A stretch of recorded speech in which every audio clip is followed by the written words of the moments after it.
Topic natin ngayon, masakit na katawan. Meron ba kayong low back pain o masakit yung inyong likod? Masakit ba ang inyong kamay? Carpal tunnel syndrome? Meron ba kayong rheuma? Osteoarthritis? Lahat ho yan pag-uusapan natin sa oras na ito. Tuturuan ko kayo ng mga simpleng exercises, pang bata, pang matanda, pwede nyong gawin para mawala yung paninigas at pananakit ng inyong mga kasukasuan, gulugod at katawan. So sa umaga, nararamdaman nyo ba paggising ninyo? Parang ang tigas-tigas ng katawan nyo, ang kirot-kirot, ang sakit. Bakit kaya sumakit ang inyong katawan pagkagising ninyo? Kasi nung buong gabi, hindi kayo gumalaw. So paggising ninyo, sa biglang galaw, sasakit yon. At syempre, kapag gabi o madilim, naka-aircon, naka-electric fan, nagdudulot din yun ng pagbaba ng temperatura na pwedeng magdulot ng masakit na katawan. Kaya nga doon sa mas malalamig na lugar o na mga countries, mas masakit o mas may rayuma sila. At syempre, pag umiidad ka na, 40s, 50s, parang nagsisimula ng sumakit ang katawan mo at medyo naninigas ka na. At syempre, meron din tayong nagiging sakit dahil sa pagtatrabaho, yung tinatawag ng osteoarthritis, yung paulit-ulit na ginagawa at pag-edad, at kapag lagi natin ginagamit ang ating kamay, baka meron tayong carpal tunnel syndrome. So, meron tayong mga simpleng gagawin. Pag sinabing rheumatoid arthritis, rayuma ho ito. Ito ang dahilan ng pagtigas o pagsakit ng ating katawan, namamaga. So, mapapansin nyo to, magkabilang side ng katawan nyo, kaliwa at kanan masakit. Pero pag osteoarthritis, dahil sa pag-edad, one-sided lang minsan, tsaka mapapansin nyo, parang matigas yung parte o yung katawan nyo, 30 minutes in the morning. Tatagal lang naman ng 30 minutes. Pero dapat, kapag gumalaw na kayo at nainitan na kayo, mawawala na yung kirot. So, marami pa pong ibang klase ng rayuma. Ano nga ba ang remedyo para hindi tumigas ang ating katawan, hindi tumigas ang ating kasukasuan, hindi sumakit ang ating katawan? Warm up pagising, warm up bago mag-ehersisyo. Ibig sabihin, mag-inat-inat muna kayo, mag-stretching, bago yung biglaang pag-exercise. Tapos, kapag nagtatrabaho kayo, mapa sa opisina, sa eskwelahan, nakaupo, nakatayo, pwede ho kayong mag-break. Ibig sabihin, yung break nyo, gagawin nyo dun sa kinatatayuan o kinalulugaran nyo. Kahit ho nakaupo, pwede ho tayong mag-stretching at mag-exercise. Ituturo ko ho yan. At syempre, meron din tayong exercise na pang-araw-araw, katulad ng paglalakad. Yung ating posture, pag lagi tayong nakatungo, nakakuba, sasakit ho ang ating katawan. Kailangan yung mga kakainin natin, yung makakabawas ang pamamaga ng ating mga kasukasuan. So, pag sinabing Mediterranean diet, ito yung maraming seafoods o kaya may isda yon, may konting beans, tapos, meron ding gulay, berdeng gulay, tapos meron ding prutas. So, yun lang ho ang ibig sabihin ng Mediterranean diet na nilagyan ng konting good oil, katulad ng olive oil. So, ito pa ho, tandaan nyo yung ABC. A is arm sweep. Itataas lang ho ang inyong kamay. Kahit ho nakaupo or nakatayo, pwede nyong gawin yan.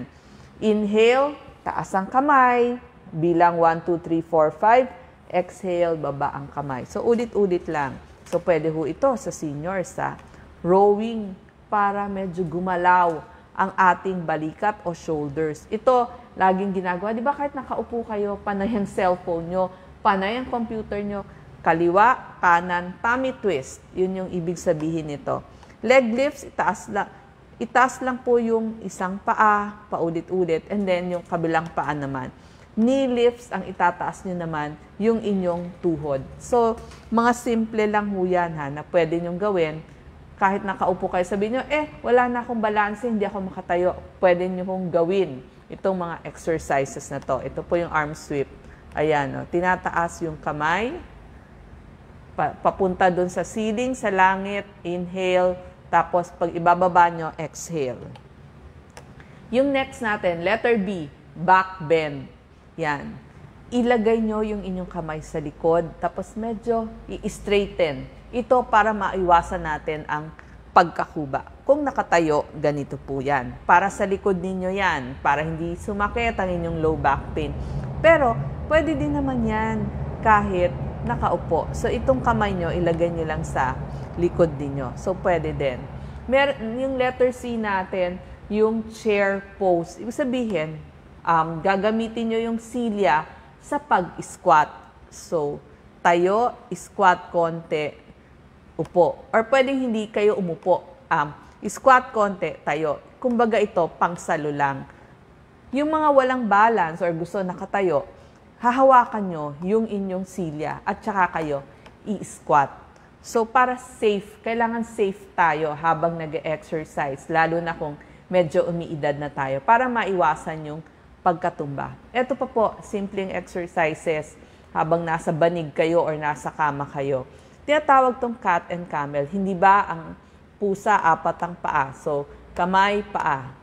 Ito pong likod natin, gagamitin natin pababa, pataas. Di ba yung cat, binababa niya yung kanyang likod.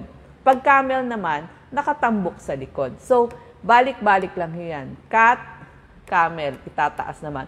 So, dito, gaganda yung inyong tiyan. Yun yung tinatawag na core para may pang-suporta dun sa inyong spine o dun sa inyong gulugod.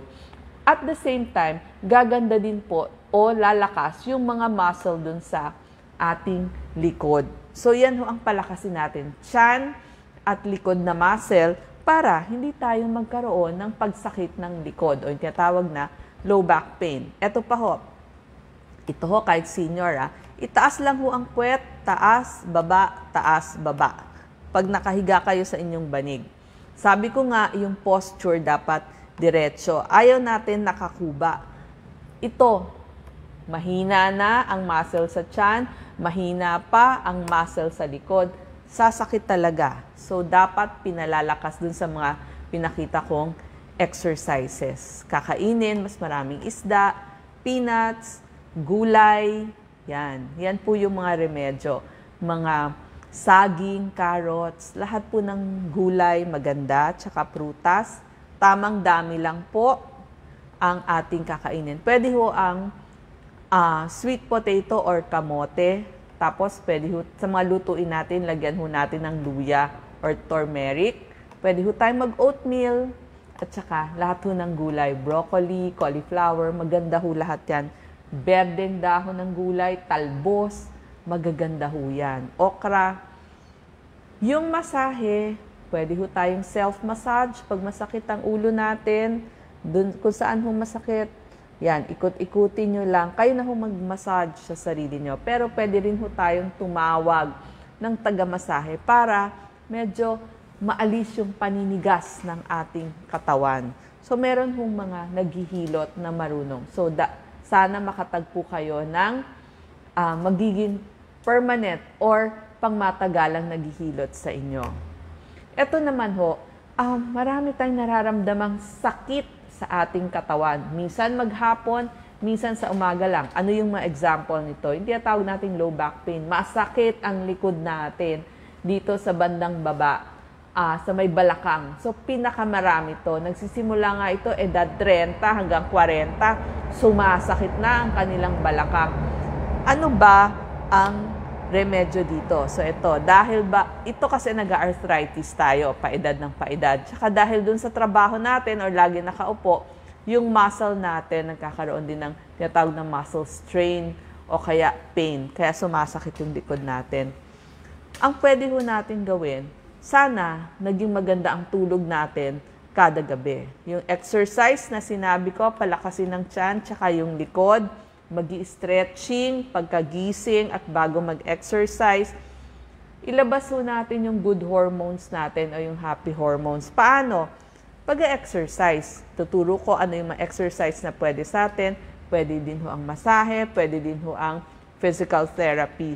Tsaka gumawa ho kayo ng mga aktibidades na nakakasaya sa inyo. Paglalakad ng inyong pet, ng inyong aso, ng inyong pusa, o kaya pagtawag doon sa mga mahal niyo sa buhay, kahit nasa malayo. Yon, para maging happy ho kayo.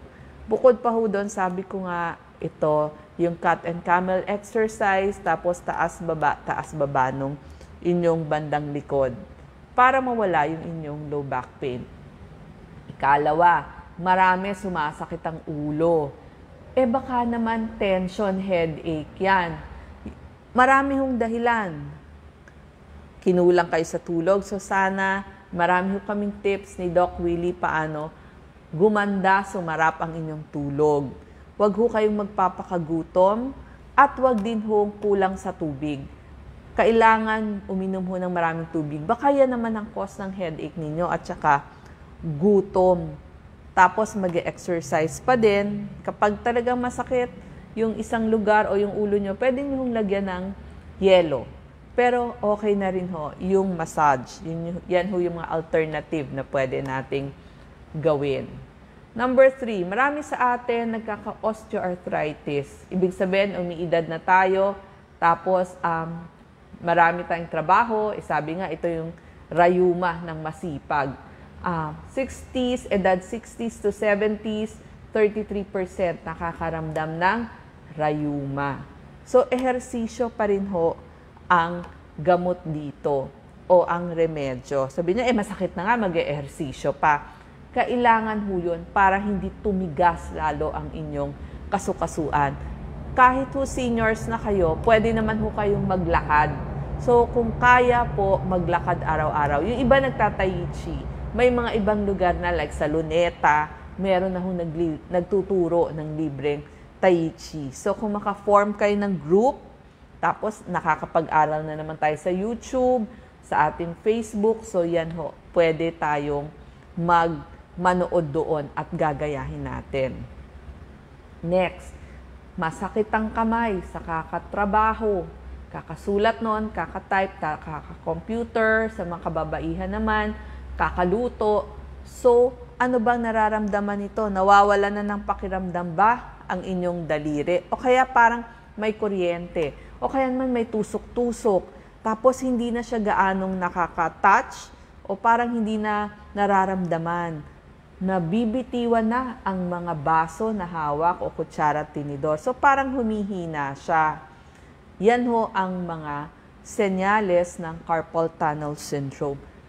Pupunta ho tayo sa ating rehab medicine doctor. Magtanong lang ho sa mga malalaking ospital or kahit basta sa hospital, tanong niyo po sa information, meron ho ba kayong rehabilitation medicine doctor? At meron ho bang lugar para physical therapy dito? Sabi niyo, mahal. Opo, pag natutunan niyo na yung mga exercises na ginagawa, kayo na ho ang pwedeng gumawa nun sa bahay. Basta ang kailangan lang sipag. Kailangan masipag tayong gagawin pag natutunan na natin yung mga exercises. Minsan ramdam tayo, biglang masakit talaga yung katawan natin, yung muscle natin. Baka naman biglang nagbuhat kayo o may ginawa kayo. So after pagbubuhat, naramdaman nyo may sumakit, pwede nyo hong lagyan ng ice. Pero kung 2 to 3 days after, usually sakit na ho ng katawan nyo. Doon ho pwede yung mga heat naman. Halimbawa, yung towel, inilubog sa mainit na tubig. Basta po yung ice at saka yung heat, yung mainit-init. Pwedeng gawing warm shower din.